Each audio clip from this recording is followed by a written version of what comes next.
Hi everyone, it's Margot, and here are my closing remarks. There is a problem with nursing education. A recent study showed that only 23% of newly graduated nurses were safe to practice independently. Scary. 55% of recent graduates admit to making a medication error. We can improve on these numbers by preparing nursing students in the best way possible for practice, high-fidelity simulation. As nursing education moved out of hospital-based schools, concerns about lack of clinical judgment and skills emerged. To sum it up, senior nurses were heard to say about new nurses, they can analyze and synthesize, but they can't catheterize. To answer this, the schools increased clinical practice. Now, with the increased enrollment in nursing programs, changes in the hospital environment, a decrease in quality clinical placements is facing us.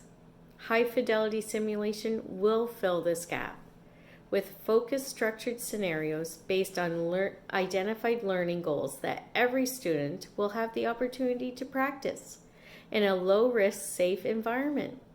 Those rare events like CPR can happen every day in the sim lab. Students who are not up to snuff can safely be identified and given remediation prior to any in-hospital practice, leading to harm and risk reduction. Let's talk about patient safety. High-fidelity simulation offers a low-risk environment. Mistakes can happen. They are debriefed. Student practice is then changed for the better with no consequences to real patients. This cannot be disputed. Many will argue that high-fidelity simulation is not as good as in-hospital practice.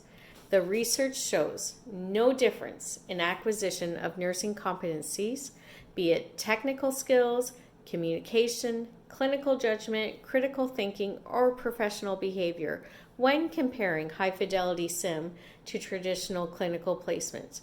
In fact, some studies show learning outcomes are better with high-fidelity sim.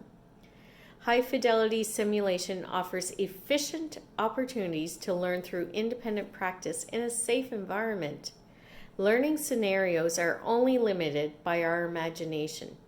Build nursing skills into those patient events that all students should experience.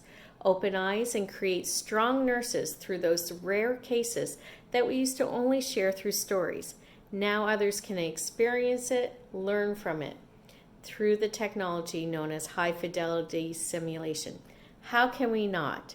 Now I welcome you into the high-fidelity sim lab where real patients don't die.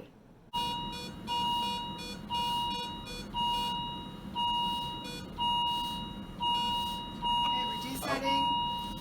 Jen, I think we'll need to start compressions. Less. Go. Okay, let's go. 1 and 2 and 3 and Breathe. 1 and 2 and 3. Breathe. 1 and 2 and 3. Breathe.